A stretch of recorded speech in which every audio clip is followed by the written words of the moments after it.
India के लिए इससे बड़ी खुशखबरी की बात कुछ नहीं हो सकती है कि ट्रंप को जिससे सबसे ज्यादा नफरत है, रशियन प्रेसिडेंट पुतिन की बात की जाए तो दिसंबर के महीने में इंडिया को विजिट करने वाले थे और ये खबर बिल्कुल कह ले कि सच्ची और पक्की नजर आती है। और स्पेशली जब पुतिन इंडिया को विजिट करेंगे तो इंडिया के लिए 2000 अपॉर्चुनिटीज हम लोगों को नजर आएंगे। स्पेशली अगर देखा जाए तो मोदी की जानिब से ये स्टेटमेंट जारी हुआ है कि ये जो मीटिंग होगी हमारी रशिया के प्रेसिडेंट के साथ बहुत ज्यादा फ्रूटफुल दिखाई देने वाली है।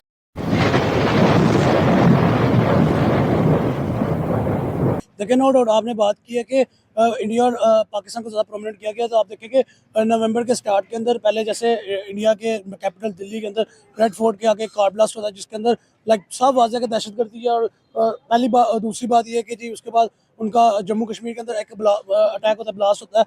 उसके पहले जब दिल्ली होता है उसके नेक्स्ट डे ही पाकिस्तान के कैपिटल इस्लामाबाद के अंदर भी एक कार ब्लास्ट होता है। सेम लाइक इंडिया के अंदर जो एक कार ब्लास्ट हुआ रेड फोर्ट के सामने, सेम वैसे ही पाकिस्तान के कैपिटल के अंदर इस्लामाबाद में एक कार ब्लास्ट होता है। उसके बाद आप देखेंगे उसके बाद उनके पीओके में होता है। उसके बाद लाइक जम्मू कश्मीर में होता है। उसके बाद आप देखेंगे पाकिस्तान के अंदर पेशावर के अंदर आज हमें ब्लास्ट देना मिला। मेरे ख्याल में आप ये सिंपल सी बात देखें कि जो एक टेररिज्म है उसको लाइक उसको एक फ़रोग मिलता हुआ नज़र आ रहा है। किसी को के वो कंट्रोल में नहीं है कि लाइक हम कंट्रोल करें या एक्स वाई जी कोई भी कंट्रोल करे। आप यहाँ से एस्टिमेट लगाएं कि जब कंट्रोल से बाहर एक चीज़ होती है तो उसका नुकसान है वो सराउंडिंग्स में भी जाता है। तो सबसे पहले तो मुझे ये लगता है कि जो मुल्क की जो आर्मीज़ होती हैं, मुल्क की जो फोर्सेस होती हैं, वो ऑब्वियसली बात उनको देखिए वो जवान है, वो बॉर्डरों के ऊपर खड़े होते हैं दिन रात। अगर वो खड़े ना हों तो हम यहाँ पे सेफ नजर आए। किसी भी मुल्क की बात कर लें आप, चाहे वो इंडिया की बात कर लें, अगर उनके जवान भी बॉर्डर पे ना खड़े हों तो वो भी उनका मुल्क भी सेफ ना हो। तो यही पॉइंट है कि ऑब्वियसली बात है उनको मजीद देखना चाहिए। और जो टेररिज्म के खिलाफ काम कर रहे हैं उनको मजीद फोकस करना चाहिए कि यार आपको हमने टेररिज्म से को बिल्कुल जड़ से ख़त्म करना। क्योंकि आप देखें, आपने एक बहुत मशहूर कहावत सुनी होगी कि एक इंसान का ज़िया पूरी इंसानियत का ज़िया है। तो आप देखें कि आपने बात किया पेशावर के अंदर 5 लोग मरे हैं। आपने बहुत इसको इजीली कहा 5, मैं ये कहूँगा 5 लोग मरे हैं। क्यों? एक भी जान जाए पूरी इंसानियत तबाह हो जाती है, पूरी इंसानियत खत्म हो जाती है।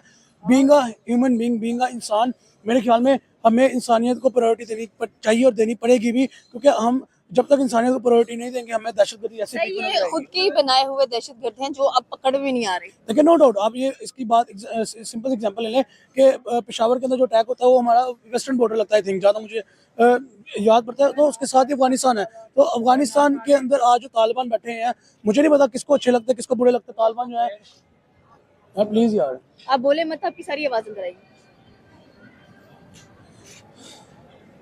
अब आप ये देखिए कि पाकिस्तान के जो पेशावर है उसके साथ जो वेस्टर्न बॉर्डर लगता है, जहाँ मुझे याद पड़ता है, अब मे भी उसके साथ आई थिंक अफगानिस्तान लगता है तो उस बॉर्डर पे। तो आप ये देखिए कि अफगानिस्तान के अंदर जो तालिबान है, मुझे नहीं पता किसको अच्छे लगते हैं किसको बुरे लगते हैं। लेकिन मैं अगर अपना एक पर्सनल ओपिनियन देने खड़ा हूँ यहाँ पे तो मैं ये कहूँगा कि तालिबान को बनाना है जिन्होंने आज वो तालिबान उनके गल पड़े हैं, उनके गले में एक डोल बन के लटक गए हैं।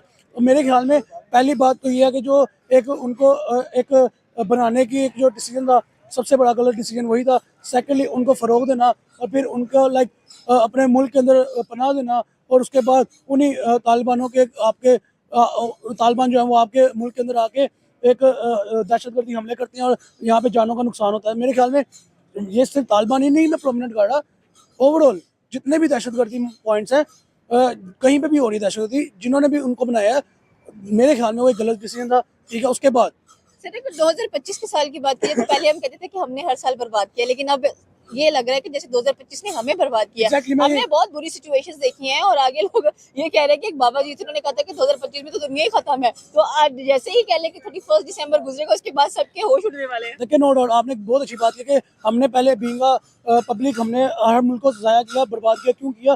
कि हमने अपने मुल्क के लिए कोई बेनिफिशियरी काम नहीं किए, हम अपने मुल्क के लिए कोई बेनिफिशियरी प्रूव नहीं हुए। लेकिन इस दफ़ा 2025 में आपने नोट किया होगा जितने हमने कुछ बेनिफिशियरी काम भी किया अपने मुल्क के लिए, तो क्या फ़ायदा हुआ उनका? At the end of the day हम मज़ीद नीचे ही गए। हमने मज़ीद बैक क्लैशेस ही देखे, हमने मज़ीद जो टेररिज्म दहशतगर्दी है वही देखी, मज़ीद जानों का नुकसान ही किया। आप देखें कि इंडो पाक वॉर हुआ, ठीक है, कितनी जाने का ज़या हुआ। आप एशियन खित्ते की अगर बात करें तो कितनी जानों का नुकसान हुआ, कितनी जाने गई दोनों मुल्कों के अंदर। फिर आप देखिए उसके बाद पाकिस्तान अफगानिस्तान का एक जंगी सूरत हाल बनी, उसके अंदर दोनों मुल्कों की कितनी जाने गई किसकी? एशियन खित्ते की। उसके बाद आप देखिए दहशतगर्दी हमले हुए, जैसे इंडिया के अंदर 2 हमले, क्या वहाँ पे जाने नहीं गई होंगी? पाकिस्तान के अंदर 2 हमले हो गए, क्या यहाँ पे जाने नहीं गई? तो पॉइंट यहाँ पे ये है कि हम जो इंसानी जान है यहाँ पे एशियन खित्ते के अंदर स्पेशली इंसानी जान की कदर नहीं है, और जब तक हम इंसानी जान की कदर नहीं करेंगे तब तक हमारी भी कदर नहीं होगी। और यहाँ पे एक जो मैं मोस्ट इंपॉर्टेंट पार्ट इंसानियत से, अब जो इंसानियत के ऊपर मैंने एक लेक्चर दे दिया ना, उसके बाद एक दूसरा पॉइंट जो मेरे जहन में आता है कि एशियन खित्ते में ही क्यों ये दहशतगर्दी हमले हो रहे हैं। आप देखिए, इंडिया, बांग्लादेश, पाकिस्तान, यहाँ ही क्यों?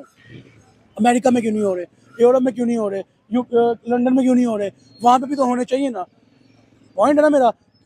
तो दोस्तों, ये थे पाकिस्तानी पब्लिक के रिएक्शन, और ये पाकिस्तानी बंदे ने बिल्कुल सही बताया कि इंडिया भी एक सुपर पावर बनने की रेस में आ गया है। अब इंडिया के सामने कोई पंगा नहीं ले सकता, वरना डोनाल्ड ट्रंप तो काफी दिनों से इंडिया के सामने बहुत ही उछल रहा था और इंडिया को धमका रहा था कि अगर इंडिया रशिया के साथ ट्रेड करेंगे तो अमेरिका हेवी टैरिफ लगाएंगे। लेकिन दोस्तों, इंडिया ने अमेरिका की एक भी नहीं सुनी और आज भी इंडिया रशिया से सस्ता ऑयल ले रहा है। इतना ही नहीं दोस्तों, व्लादिमीर पुतिन इंडिया आ रहे हैं तो कुछ न कुछ वेपन्स डील भी होने ही वाली है। रशिया ने सामने से इंडिया को फाइटर जेट ऑफर कर दिए हैं तो इंडिया ले भी सकता है। तो यह अमेरिका के मुंह पे एक बहुत बड़ा थप्पड़ है। और दोस्तों, दूसरी सबसे बड़ी बात, इंडिया ने पूरी दुनिया के सामने प्रूव कर दिया कि इंडिया की फॉरेन पॉलिसी इंडिपेंडेंट है, उसमें कोई भी कंट्री इंटरफियरेंस नहीं कर सकते। इंडिया को जहां पे फायदा होगा वहां पे इंडिया डील करेंगे।